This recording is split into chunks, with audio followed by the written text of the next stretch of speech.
All right. Do you need me to move that? Off to a good start. No, I'll be all right. Okay. What episode is this? Fuck. Episode 13. I don't know. Hello. Hello. And welcome back to the illustrious What Happened podcast. Sorry. I'm going to pause right there. Sorry, folks at home. Owen's camera is slightly not level, and it's going to drive me crazy. There we go. Better. You know, I should really bust out the level for this one. Please sit down. Okay. All right. So for the first time in, I don't know, well over a year, we went with a themed episode this time. Yeah, I'm calling. Wait, first off, shut up. Stop talking. Shut up. First off, welcome back to the What Happened podcast. This is a podcast about silly, wacky history, except for today's episode. At least my stories are very dark. I guess kind of mine is too, but it doesn't have to be silly stories. We talked about like medieval like lords falling into a basement of poop. Yeah, but that's maybe it's goofy. pretty silly. It's goofy if you weren't there. If you were there, it sounds like it's scarring. Yeah, so I'm your host, Ryan. That's your other host, Owen. Hello. And today is episode 13. Do you just look Filmed that on Friday the 13th. What? Dude, today's a... No, it is a Friday, but it's like the 7th. Yeah. Kick it off, Owen. All right. So, like I said, we went with a theme this week. And our theme, at least mine, I hope Ryan kept it. I'm going to call the theme Shitty Business Practices. Yeah, I mean, technically mine was. I was going to... So, does yours not have anything to do with radiation, or... I have two stories because mine was kind of short. Yeah, I mean, mine's pretty short, Yeah, you too. really got to pad this one out. Pad it out. Mine's a page and a half, so let's just laugh a lot. If you're at ever everything worried that's not funny. that your story is too short, and this is a pro tip for fellow podcasters, if you're ever telling a story and you're worried that it's too short, add a ton of boring shit about William McKinley, and it'll just boost listens dude, right through the roof. That was like 40 minutes. But I was going to say, much like advice to your teenage daughter, just pat it. I don't know if that's okay. All right.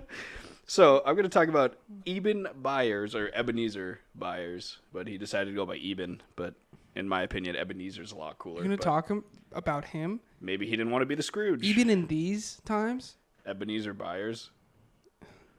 You're crazy, man. Do you even know who I'm talking about? I just wanted to make an Eben pun, but you didn't really pick Oh, up I on it. did not hear that at all.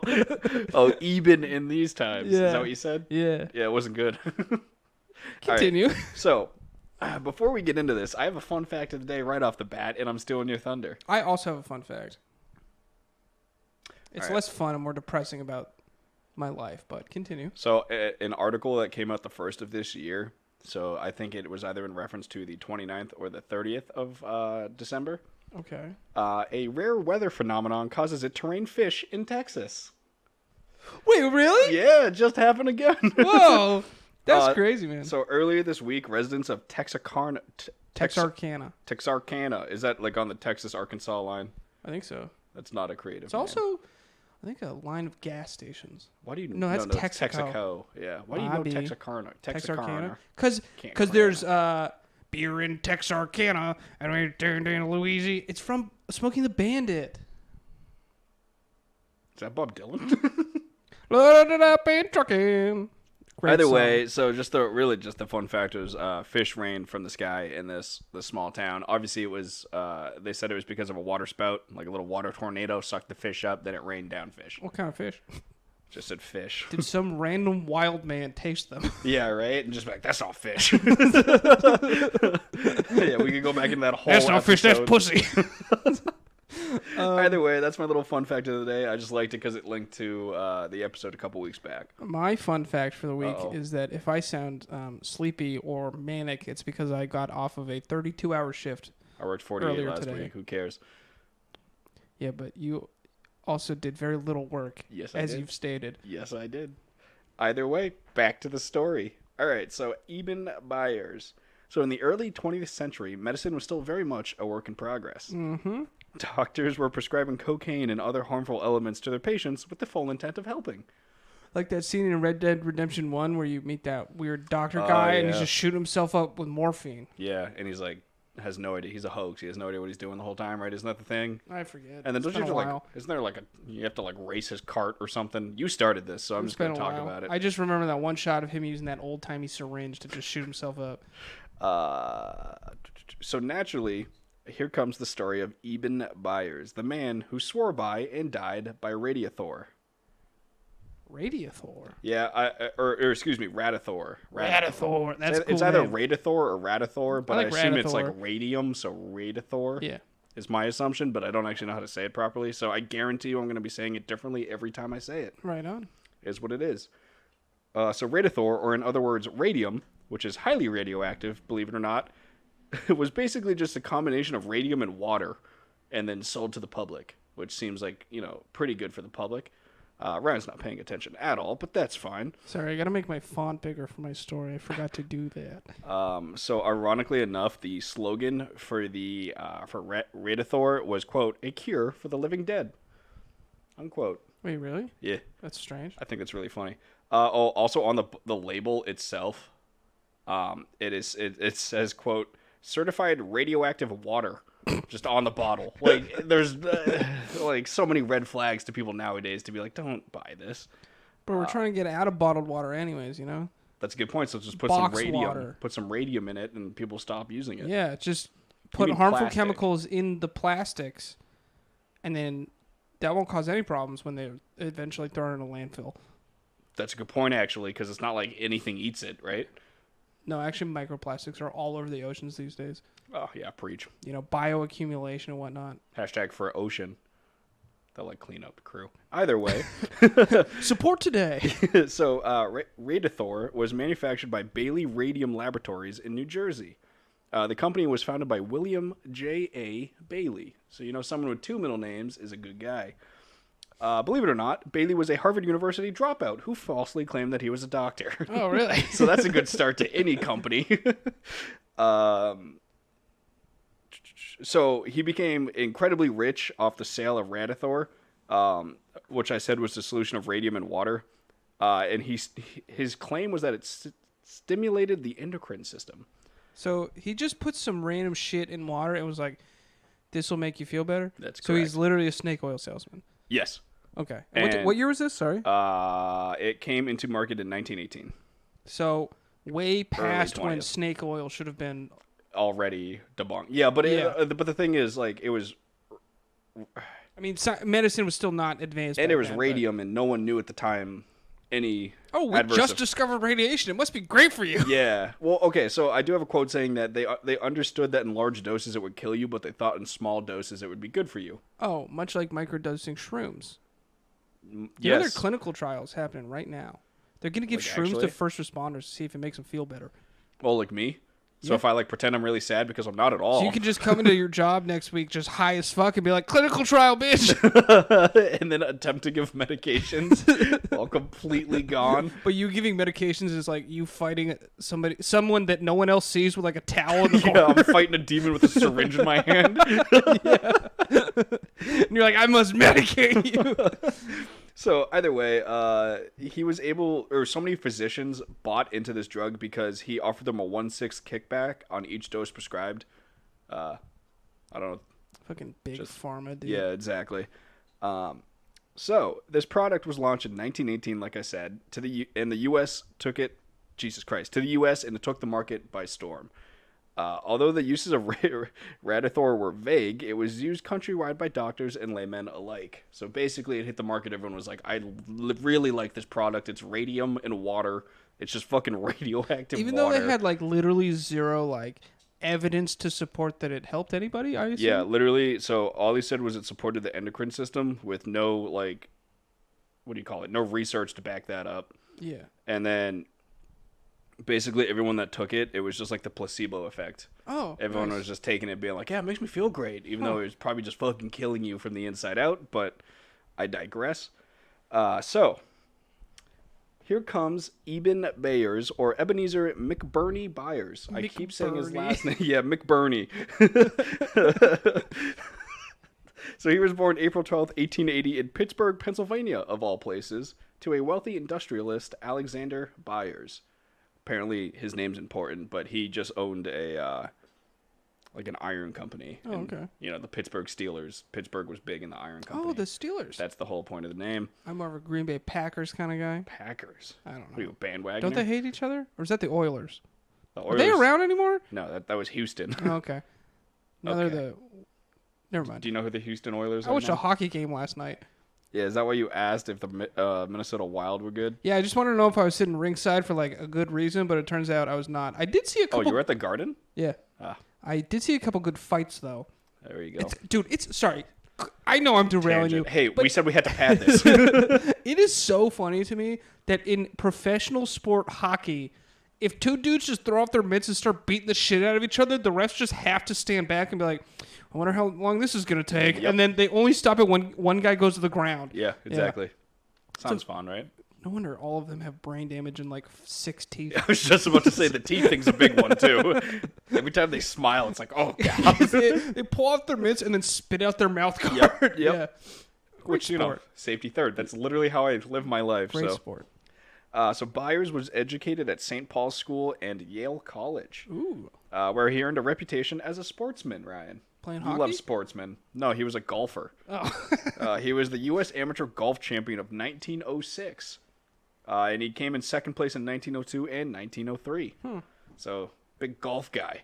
Pretty good at it. Believe it or not, golf would be his downfall. Really?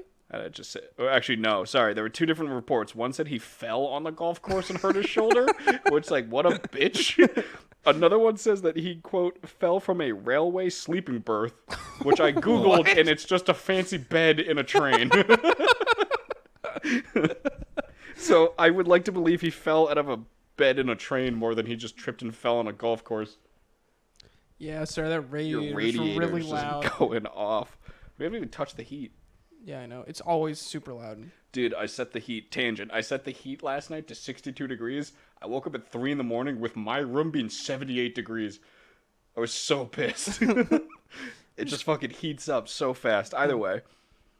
So he got injured playing golf or on a train.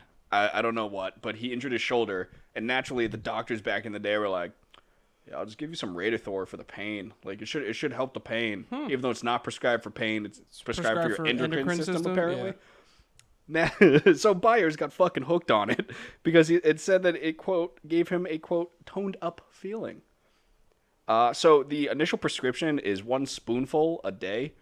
Keeps the doctor away. So, oh, by the way, he was prescribed this in 1927. Oh, okay. So after taking a spoonful of it, you know, for a couple weeks, he got hooked on it, started just like taking multiple doses a day. And then by 1931, he ended up taking about 1,400 doses in total because he would just drink the bottle every day instead of just taking a little spoonful. Jesus Christ. So he would just drink the bottle of radiated water. I do love the idea that you can get like addicted to something that does absolutely nothing for you. Yeah, well, Like- I don't know. It said he gave him I mean, maybe the radiation, like, you felt all tingly and shit. Maybe, but like, you know, like I get getting addicted to heroin because apparently it feels really good when you do it. You know what I mean? Like, obviously it's got to be fantastic if like people can't give it up. Yeah.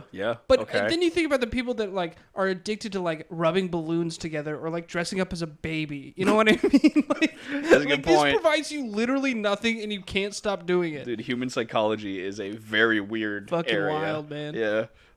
I wish I like knew a guy Who that dressed would up as a baby. Yeah, that like would go home after his 9 to 5 while wearing a diaper under his suit all day. He's like, it helps me with my childhood trauma with my mother or something like that. And you fucking go over to his house and he has a crib. All right, if And a there's mobile and he's just going, yeah, get. if there's anyone out there that is or knows anyone, please hit us We up. want them on the I podcast. would really love to interview you, and I will apologize in advance. If this happens, I will laugh in your face. You know those guys are just making fucking stinky diapers all the time.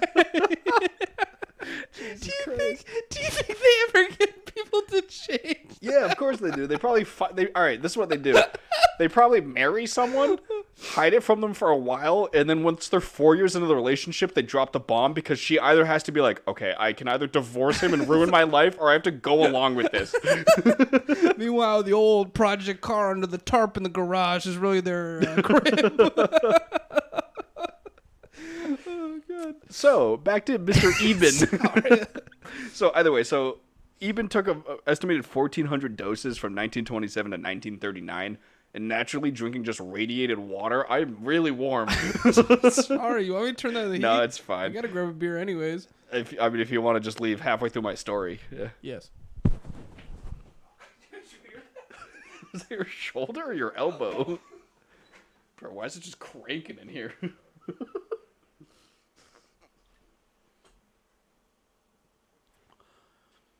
I hope Ryan hears this in the review, but he can go fucking...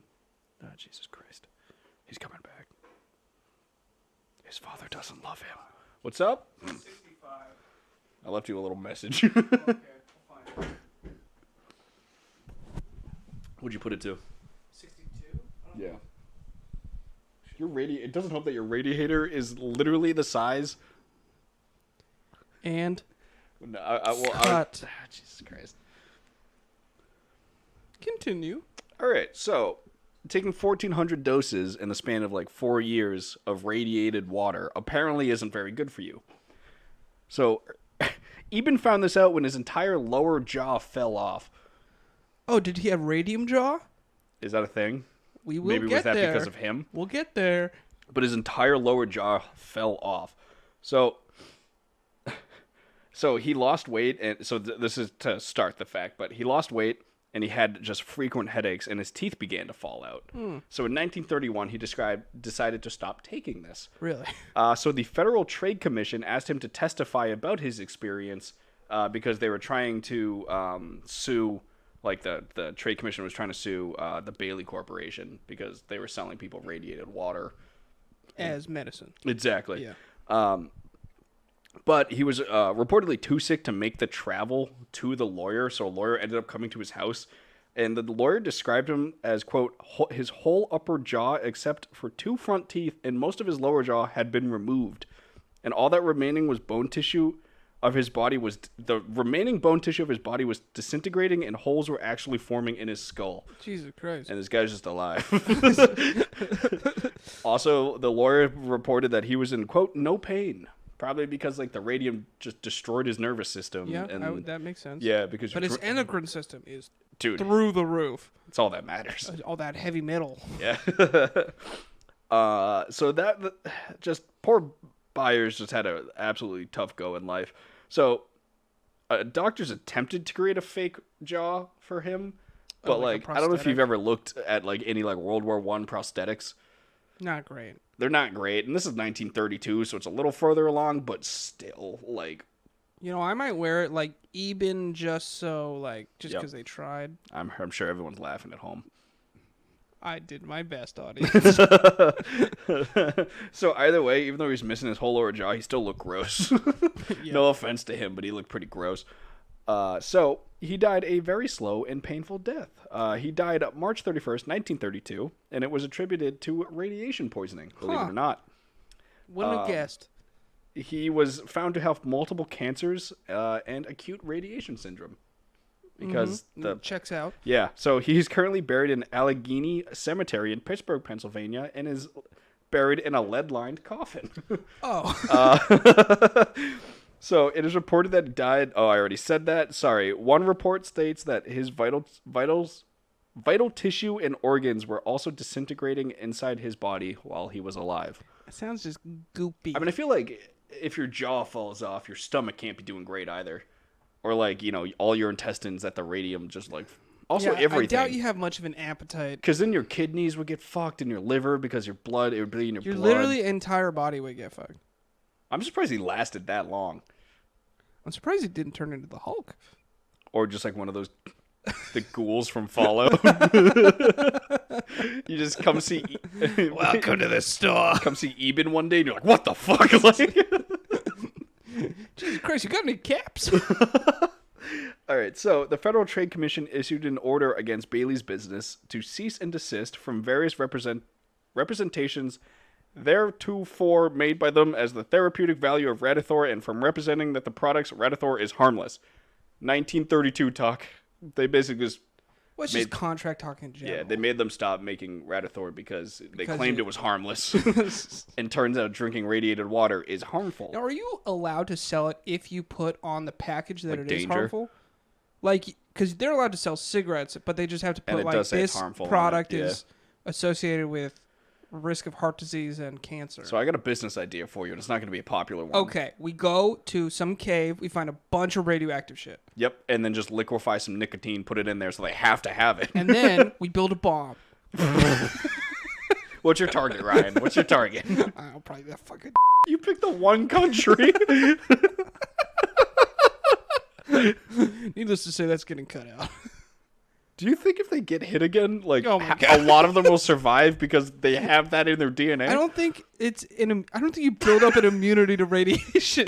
I don't think just because they could do it again and be like, oh, this shit ain't so bad. Well, they also have an active nuclear leak on like. Fukushima! Yeah, dude, those poor people, man. And they look. Let's be honest with ourselves. Ooh, this is the They don't look bad. This is the Patreon exclusive. They don't look bad. They just look. Aren't they the angrier sounding ones too? Or is that Chinese? That's China. Isn't Chinese sounds like. Did you go just like, describe a language as gobbledygook? Yeah, Chinese people go like. Yeah, that's a good point. Fukushima.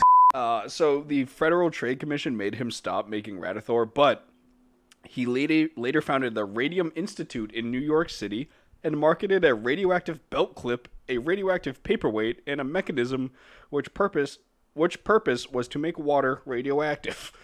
I think this what? guy just had a fucking fetish for radio. Wait, so it was a belt clip, and then you just dip it in water? Yeah, no, it was just a radioactive belt clip. It was just a cool belt clip because it also glowed in the dark. But its purpose was to make water radioactive? No. These are all separate inventions. Oh. A radioactive belt clip, separate. Okay. A radioactive paperweight, separate.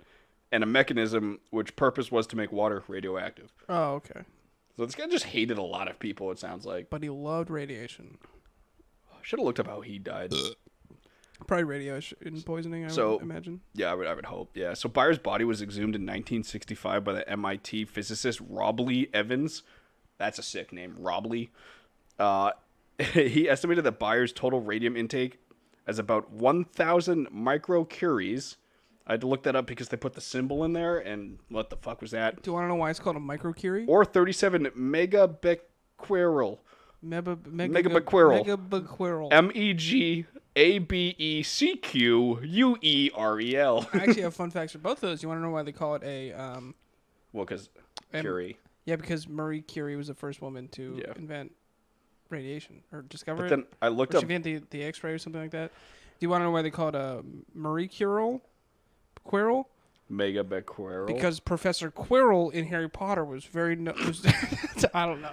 But like, I tried to look up what either of these measurements meant, and they only bounced off each other. It's like 1,000 microcuries is 37 megabecquerels, and I was like, that's great. And then I looked up megabecquerels, and it was like, yeah, it's 1,000 microcuries, and I was like, fuck it. Like, it's like if you look at like wattage, it's just like voltage divided by current, and then if you look up current, it's like wattage times voltage. Or dude, I something clicked like on that. this one website where it had the entire page with no other links or anywhere else to go, was just microcuries and megabecquerels, and then you could just put the equation. It would tell you how much it is. That was the entire website. And we hope you've enjoyed our today's episode of Science Talk. Oh, and you mean megabecquerels? Megabecquerel. But yeah, so that was just a quick little story on Ebenezer Byers and how his entire jaw fell off because one dickhead was obsessed with radiation. So, and my story is about the United States Radium Corporation. Wait, dig it up. Get that. Isn't get that the guy? note. Isn't that what the guy just? No, it was like Berry Corporation or something. No, he founded the Radium Institute. Never mind. Yeah. Is that yours? No, mine's the United States Radium Corporation. What the fuck did I just say, dude? Oh, well, mine's the Radium Institute. Yeah, I know. Wow. I remembered. So, the United States Radium Corporation was a company that was around from 1917 to 1926, Owen. It was originally called Radium Luminous Materials Corporation and was engaged in the extraction and purification of radium from carnotite ore to produce luminous paints. That makes sense why their name is Luminate. Yeah. So these luminous paints would be sold under the brand name Undark. Undark. Because they're not dark, they're undark. What fuckface came up with that name? It's like the opposite of Vanta Black. Is that trademarked undark? Probably not anymore. It's probably been so long that it's in the common realm, I right? gotta Like, come didn't Mickey Mouse just become like common or whatever they call it? Couldn't tell you. Fair use, public use. Is he really? But that's still a used brand. Yeah, but Like Mickey it's Mouse like Clubhouse. It's something about like copyright law. Like after a certain amount of, you can only own a copyright for so long, and then after a certain amount of years, it becomes free use for the public. So I can just write a book on Mickey Mouse and just In a make his certain amount of backstory time. like incredibly sexual and, Yeah, fucked up. Well, first off, that already exists. Are you speaking with confidence or knowledge? So, the ore was mined from the Paradox Valley in Colorado and the other undark mines in Utah. Wait, real quick. Two things for you. First off, Paradox Valley. That sounds sick. Yeah, I want to. Secondly, do you think they lit the mines up with the undark? That'd be pretty cool. Why put lights in if we can just put undark in? Probably not, and we will get there. So, the U.S. Radium Corp was a defense contractor and was largely responsible for supplying the radium used in radioluminescent watches for the military. All right. So, like, you know when you get a watch and like Yeah, it glows in the the dark. dials glow, or the like numbers, and then the minute and second hand glow. Mm-hmm. That's the stuff that they used to make those watches. Is that the stuff in glow sticks? No, I think that's something else. Because that's probably an endothermic reaction. I don't know the difference between endothermic and exothermic, but I don't know. Anyways, don't put it in a microwave. Oh, yeah, I saw that video.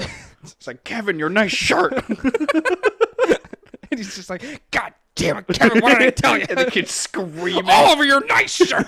I just bought you this shirt. And he's just like, Dad, It's in my eyes. Look up kid puts a glow stick in microwave. Dude, it's such a good video. The fact that the father cares very little about his son. He only cares about his shirt. Bought that at JCPenney at sale. Anyways, their plant in Orange, New Jersey, employed as many as 300 workers, mainly women, to paint radium-lit watch faces and instruments. What year was this? This was between 1917 and 1926. All right. However, Owen, Uh-oh. the U.S. Radium Corp would hide an undark secret. I know you Remember didn't how I do told that. you I put a clever pun in there? You didn't do that. That was it. That was the Wikipedia No, it was not. page. That was half this is Wikipedia. That was me. I will die on this hill. The U.S. Radium Corporation hired approximately 70 women to perform. How many? 70. Okay. To I heard perform- 70. 70 to perform various tasks, including handling radium, while the owners and scientists familiar with the effects of radium carefully avoided any exposure to it themselves. So that's why I said they probably didn't like light up the mines with it, because like they know what this shit does. Yep. And spoiler, because we already know what it does from your story, it's not good. Yeah, it's not great for you. It does make you feel, what do you say, like enlightened or something? Yeah, for a good amount of Yeah. bits until your jaw falls off. Anyways, we'll get there. In spite of this knowledge, Owen, a number of similar deaths had occurred by 1925, including the company's chief chemist, Dr. Edwin E. Lehman, and several female coworkers. This naturally sparked suspicion and led to investigations into the U.S. Radium Corporation. Okay. An estimated 4,000 workers were hired by the corporation in the United States and Canada to paint watch faces with radium. Each of these painters mixed her own. They were largely women too. You did say that. So it's the story's called The Story About the Radium Girls. Why was the U.S. in this era so fucking obsessed with radium? Because it's new. I don't know. It's like the time of the atom. I don't know. Do you think there was like a big buildup for all this shit, and then they saw what happened in 1945, and they're like, Jesus Christ. So. Let it sorry. out. Sorry. Each of the painters mixed her own paint in a small cubicle and then used a camel hair brush to apply the glowing paint onto dials. Okay. I don't know why they chose camel hair over American horsehair. Wouldn't they like lick the fucking brush too? We will get there. Okay. Each employee would receive 1.5 cents for every dial painted and can paint up to 250 dials a day. That's equivalent to like $75 a day in today's money. Pretty good, actually. No, it's not. That's pretty good. What is that, a week? Well, I guess the cost of living back then is probably lower, so. Bro, you and I literally last year made like $300 a week. Yeah.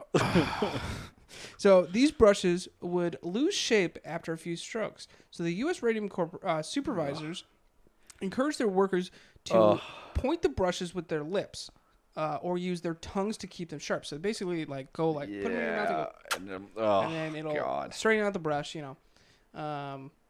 And then you can paint more watch faces. Also, your fucking lips would glow in the dark at night. That'd be pretty cool. Because, Honey, you want to see the trick I learned at work?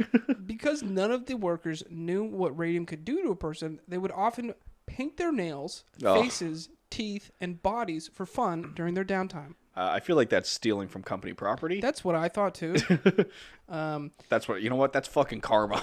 So we're not exactly how many employees died, but it's estimated that it's quite a lot. I would close assume. to the 4,000 that this company hired. Okay, all right. But what's so bad about some silly glow-in-the-dark paint, you ask? Well, we already know because we just heard your story, but it turns out that radium, Owen, is radioactive. Wow. So a lot of the women working in the U.S. Radium Corp started having dental issues. And when they would go to see dentists, the dentist would notice that the women often had dental pain, loose teeth, lesions and ulcers, and failure of tooth extractions to heal. Oh, yeah, that makes sense, yeah. So later on, many of the women's... Wait, I fucking typed this wrong. Many of the women later began to suffer from anemia, bone fractures, and necrosis of the jaw, a condition known as radium jaw. Ugh. So, yeah, basically that's exactly what my guy had then, radium jaw. So radium jaw is characterized as an occupational disease, which I guess you pretty much only get it from working around radium, or unless you're that one weird guy who just started drinking it. Oh, dude, also look him up because, Jesus Christ, just viewer discretion is advised. Yeah, I think I saw a picture Oh, of him. my God, dude. So radium jaw is characterized as an occupational disease, which includes symptoms such as necrosis of the lower jawbone, the upper jawbone, constant bleeding of the gums, and after some time, a severe distortion due to bone tumors and porosity of the lower jaw. So basically, your fucking jaw becomes a sponge and just doesn't stop bleeding. Oh, God. The women also suffered from suspension of menstruation and sterility. Do you think the husband stayed? It was 1940-ish, right? They could just probably up and leave pretty easily. Now, this might be kind of dark, boys and girls, but do you think that would make the gawk a little better? They didn't do that back in the day. They didn't give blowjobs back in the day? No, it was seen as I would fucking kill myself. yeah, it was seen as like, what's that shit called? Whorish? Yeah, well, it was just like too extreme at the time. Because like the term blowjob used to be like a fucking car or like an airplane or something. So imagine getting a guy from 1920 and showing him a video from .com. We live in a great world. My mom doesn't listen to this one. Yeah, doesn't she listen? I'm gonna cut this out.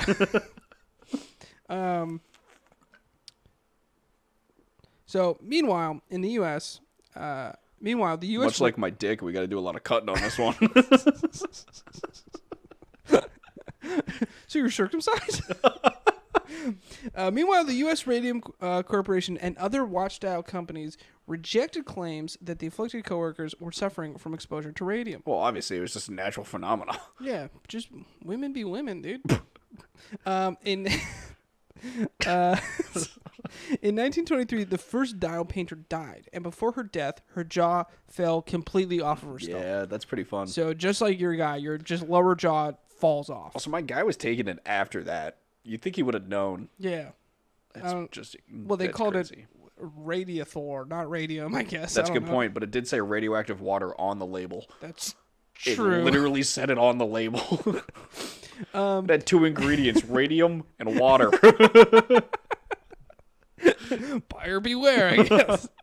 By 1924, 50 women who had worked at the plant were ill and dozens had died. And it started in 1917, so 7 years later. Yeah. All right. U.S. Radium Corp strongly refuted that this was due to radium exposure and claimed that these women died due to other causes, such as syphilis. So why... You just called all your workers whores. Yeah, like, literally, you're just like, nah, it's just a bunch of dirty whores working here. Oh, God.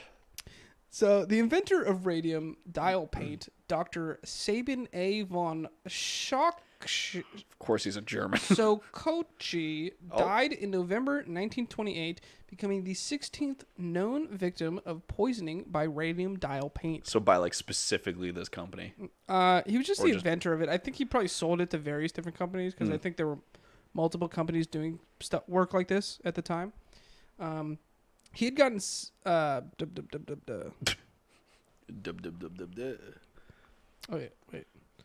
Oh yeah, they eventually send like an investigator. I forget his name because I forgot to put it in here. But that investigator sent to like look at the claims of radium exposure had gotten sick from radium in his hands, not his jaw. But the circumstances of his death helped the radium girls in court. Why? Because the one guy investigating them also died? It's funny how in 1926 a bunch of women like are known to be poisoned by this just evil company, and then no one gives a shit. And then the second one man dies, they're like, we should probably look into this. Oh, goddamn. So it's not them whores. So the U.S. Radium Corporation was forced to close in 1927 due to legal action taken by the women who worked there. That just seems unfortunate. Yeah, they were doing God's work. I mean, what would you rather have, a glow-in-the-dark watch or your wife? As long as my wife didn't work at the watch factory. Who gives a fuck? And eventually the case was settled out of court. So basically they shut this thing down, and then an unknown amount of money was paid to all these women. Yeah, I have a question for you. Yep. So they put it on the dials and stuff on the watch. If you were wearing it on your wrist, were you protected from like the metal and the glass? I think probably you were. It was just such a low dose. It's only like certain forms of radiation. I think it's only like gamma that can pass through, like even clothes. You know, like I think most radiation is blocked by hard surfaces. Okay. I don't know. I looked at I have a vivid image of a diagram from some high school textbook in my brain of like, this one goes through air, this one only goes through clothes, and this one can't go through. So like you should be so alright I think if the you're fact that wearing it was glass and metal encasing it made it fine. Okay. Just don't take that shit to a watchmaker because you might kill him. They're always old people too. Yeah. Like I go to a watch guy and he's like 90 something, like, and he's always been 90 something. You know, my watch guy just beat liver cancer. Oh, good for him. Shout out. Actually, kidney cancer. How old is he? I don't know. Doesn't look good though. He's up there though, right? Yeah, I think he shits in a bag now. Oh, dude. Anyways, fun fact. Can you imagine hitting your hip on the corner by accident and you pop your bag? Oh, stinky. Anyway. Stinky baby diaper. Full circle. Fun fact, the company, U.S. Radium Corporation, processed about 1,000 pounds of ore daily in the operation, which was, when they shut down, just dumped on the site.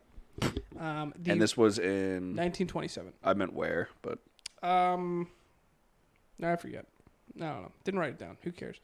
The maybe the residents, but so not anymore, Owen, because the radon and radiation resulting from 1,600 tons of material on the abandoned factory. 1,600 tons. 1,600 tons of just radioactive material dumped in the abandoned factory in the sites at the site. Designated was when they shut down, they dumped 1,600 tons of radium at the factory. Left it. They just left it there. They're Locked like, we the can't door. sell this. I don't know. I mean, yeah, fair. And then eventually it was designated as a Superfund site by the United States Environmental Protection Agency in 1983. Super fun? Superfund. Oh, I was like, super fun. Like, send your kids there? Do you know what a Superfund is? I don't. It's like if there's like a massive like natural disaster, like oh yikes! like if okay. they're like dumping like shit in a river or whatever. It took them 60 years to be like, that's not great. Well, it took them 60 years for a bill to get passed where they were like, yo, we should probably fucking clean this place up. And then it allows the EPA to designate places as Superfunds, which basically, like, my small knowledge of it, basically lets them, like, just put a ton of money into cleaning that place up. What year did they decide to clean it up? This was in 1983. Fuck, when was Chernobyl? That would have been so fucking funny if they were like, holy shit, dude. So from 1997 through 2005, the EPA cleaned up the site in a process that involved excavation and off-site disposal of radium contaminated materials at the former plant site. Oh, that's awkward. I told you to put your phone on Do Not Disturb. Just tilt it so it's level. Tilt it so it's level. That's right. No, just the... Oh, yeah, that works too. Just a little... Your left side down, just a tad. No, your left. Yeah. Make an L. Put it off. Yep. There. Perfect. Beautiful. Oh my god. Oh my fucking god. Do I have to get the level? So from 1997 through 2005, the EPA... Apparently when you call twice, by the way, it sends it through. That's what she did. Oh, that's funny. All to ask where we're eating on Sunday. It can wait. From 1997 through 2005, the EPA cleaned up the site in a process that involved the excavation and off-site disposal of radium-contaminated materials at the former plant site. And 250 residential and commercial properties that were contaminated by all this fucking shit that they just left there. Jesus Imagine Christ. living in it, buying a house like 60 years later, and then one day the EPA comes up and it's like, there's a bunch of radioactive shit like 2 miles from here. You're gonna have to fucking burn this place down. Fuck. Where was this? Do we know? It was in New Jersey. Oh well, yeah, that. It was in Orange, New Jersey. Ugh. No, you said Orange, New York, I think. No, I said New Jersey. The next story that I have is in New York. Was that too quick? Should I No. save this one for later? No, that was good. Go.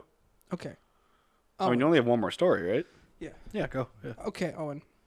Greenwich Village, Manhattan, New York City, 1911. You familiar with this time and place? I was there. Yeah. You were. You might be a vampire. Shut the fuck up. The Triangle Shirtwaist Factory stands 10 stories tall. It's actually not. We'll get there.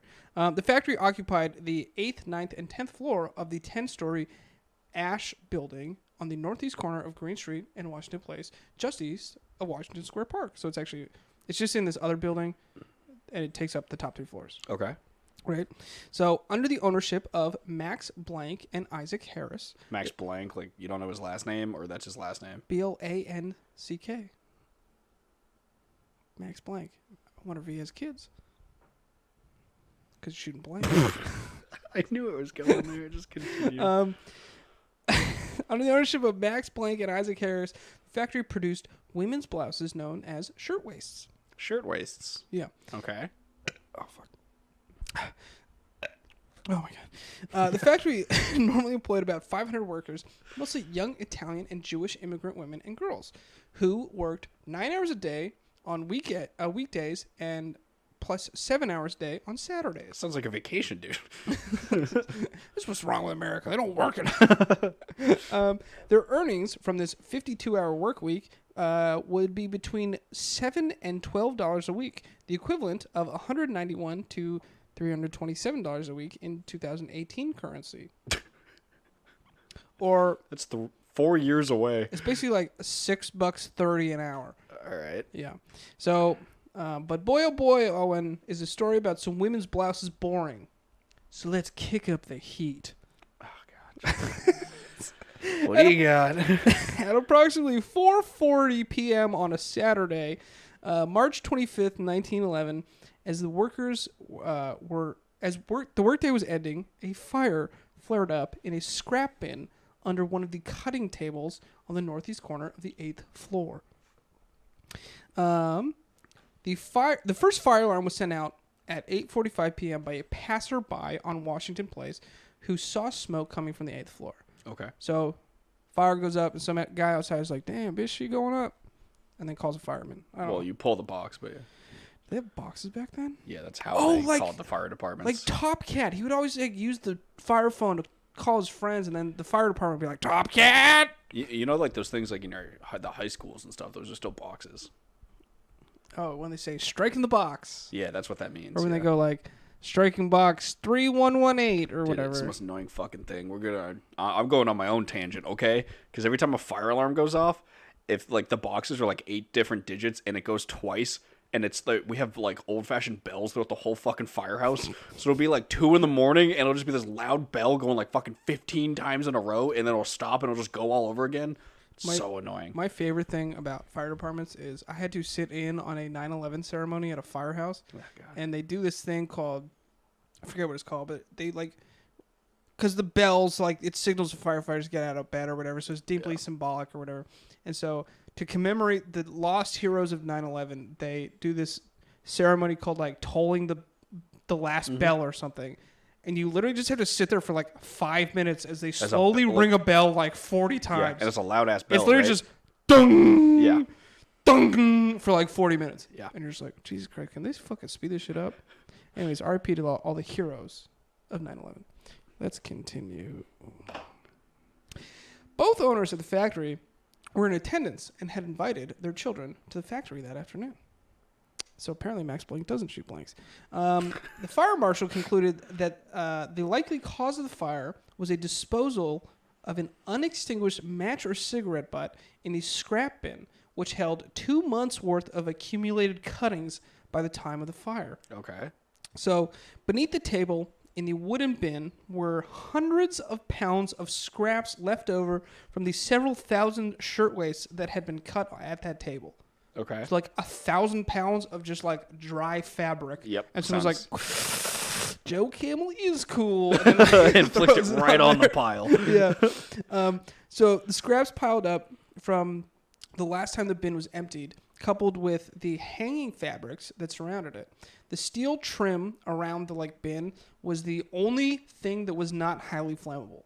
Okay. So, although smoking was banned in the factory, cutters were known to sneak in cigarettes, exhaling the smoke through their lapels to avoid detection. Sneaky. Yeah, dude. A bookkeeper. So yeah, they fucking throw this shit in there and a fire starts. A bookkeeper on the 8th floor was able to warn employees on the 10th floor via telephone. Oh my! Excuse me, but there was.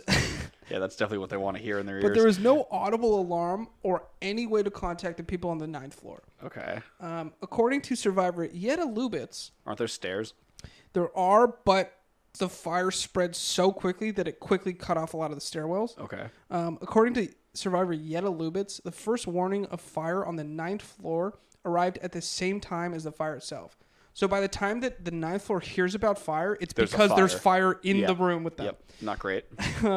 Although the floor had a number of exits, including 2 freight elevators, a fire escape, and stairways down to Green Street and Washington Place, flames prevented coworkers from descending the Green Street stairway, and the door to Washington Place was locked to prevent theft by workers. So, various historians... It's good ownership right there.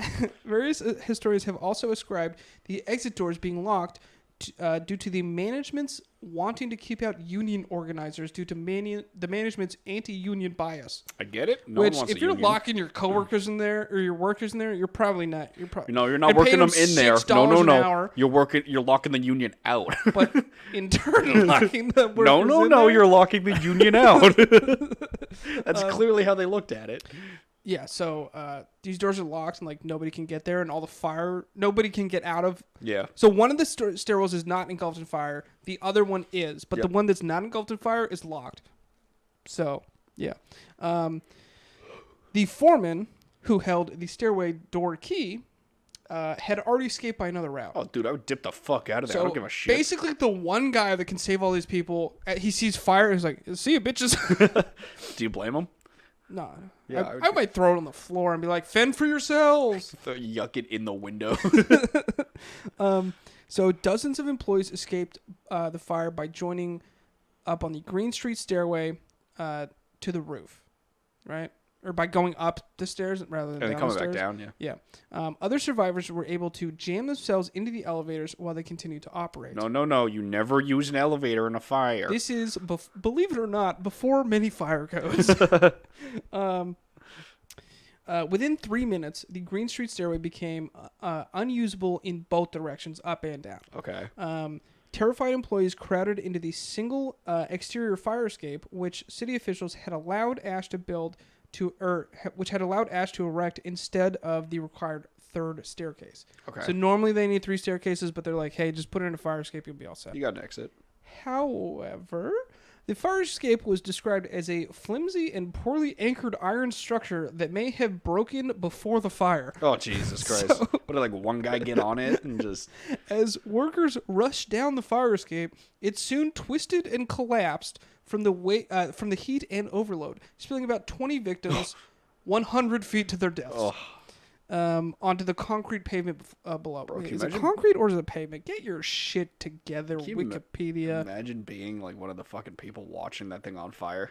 Oh my god, dude! No, there are crowds of people standing outside. We'll And it's get like there in that a little scene bit. from Cloudy with a Chance of Meatballs. Oh As the my meatballs Jesus are just Christ, raining stop from the. talking about you and the Cloudy with the Chance of Meatball and the Bee Movie. Pick better movies. Dude, he's a horny bee who literally cucks a man out of his woman. How can you not like that movie? It's a funny concept, but I feel like the execution was done poorly. You've never seen it. I want to see a live action version. You've told me you've never seen it. I've never seen it. You're a Jerry Seinfeld fan, but you've never seen the Bee Movie? That's definitely Jerry Arguably- Seinfeld's least relevant work. His Least greatest work. relevant His work. greatest He has work. like one of the highest rated TV shows of all time, one of the longest running, 9 seasons. Is incredibly long for any TV show. Do you think during that he was And like, you're he like, let came me up- watch the Bee Movie. Do you think he came up with that screenplay and was like, it's too soon, I can't?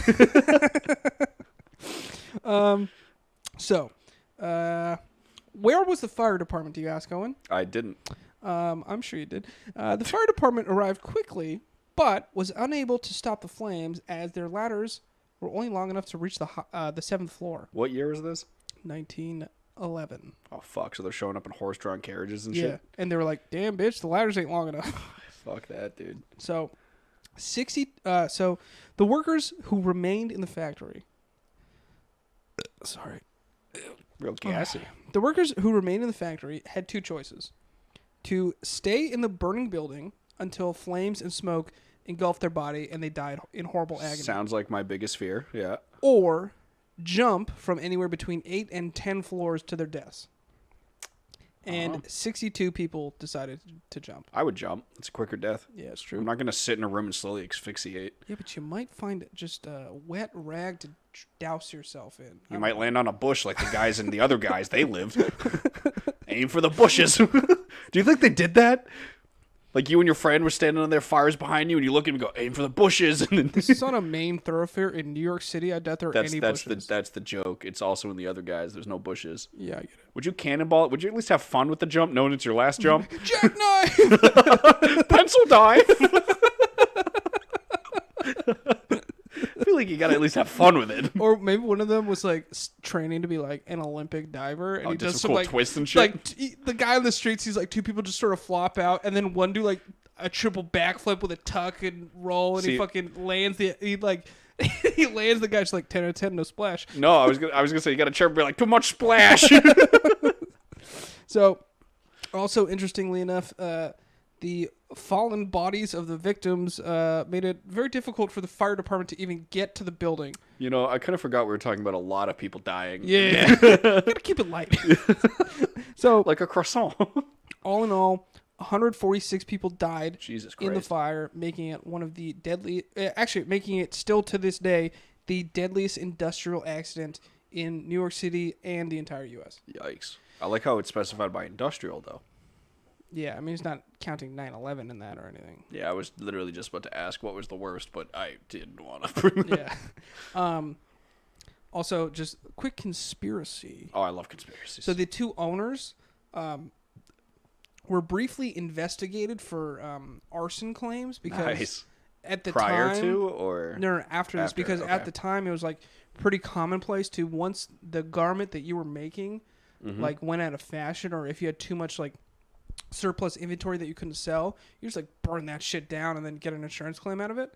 But they eventually ruled that it wasn't arson, but who knows? You never know. But anyways, here's my other take is that, you know, like these women in the Triangle Shirtwaist factory were smoking in there when they shouldn't have been smoking, and then the women at the watch factory, you know, no one's telling them to put radiated paint on their teeth. You said that It's just the women's fault. You said that they were specifically told to wet it with their mouth No one told them to paint their faces though. and their nails.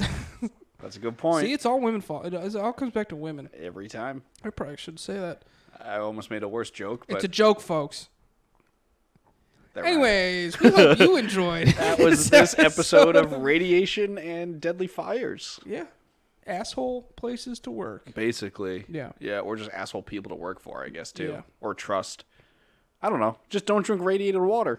Oh, let me just quickly say that this Triangle Shirtwaist Factory, it's like super important in U.S. history. It led to like the rise of like OSHA and workplace safety, and like turns probably out a like lot you know of how fire like there's always acts. like an emergency exit that opens out, the door opens out. Yeah. Like that's because of this. You can't have the exit doors locked unless you work at a nursing home for some reason. Then it's fine. Well, yeah. Veggies are allowed to be steamed. You know, I went to a nursing home once. Jesus Christ. I went to a nursing home once for something, and like a firefighter showed up, and he was trying to get in the back door, and the nurse came over, and she was like, "Oh, sorry, it's locked." And he's just like, "That's a fire hazard. I'm calling the marshal." Yeah, I think it is an exception, for, especially like locked units and stuff. Well, it's still, you have to be able to like push it. Yeah, if you push it for 15 or something. Yeah, you do that all the time when you get mad at on the overnights. Yeah, I do. Like all the time. Oh yeah. You give them at least 30 seconds to get downstairs, and then I'm get just hitting heated. yeah. Yeah. I do. Anyways, we hope that you enjoyed this episode of the What Happened podcast. Make sure to check us out on Instagram, at Twitter. What Happened _pod, Twitter. and Official WHPC. It's got like 5 followers. Every week I'm almost banned. So our Instagram's a lot more fire yeah. than We're setting up a just YouTube Twitter. and Facebook channel. We're working on that. Yeah. Hence the whole video aspect of this. Turns out it takes a lot to do all this stuff, but we're And working on it. So. DM on us on Instagram if you have a fun history fact. Yeah. No one did it for this week either. Yeah. Just some guy talking about some dogs last week. It was pretty Frederick the sick. Great. What was it? Great Greyhounds? Great Danes? What was it? I don't know. I didn't pay attention. It was such a boring fact. Whoa. Hey, He might listen. it's on you to give me a better fact than that guy. I mean, maybe that guy thought that was like the greatest fucking fact. Well, I mean, he runs a Frederick the Great centric podcast. Obviously, he thinks that some boring ass fact about Frederick the Great, who even knows who that guy is. I was just supposed to say, is he German? Like, what is he? He sounds German to me, but they're all related, right? I don't know, man. Aren't they all cousins? Either way, that was this week's. Check back next time. Yeah, we can't tell you when because... Wait, where we go? Out. No. Yeah.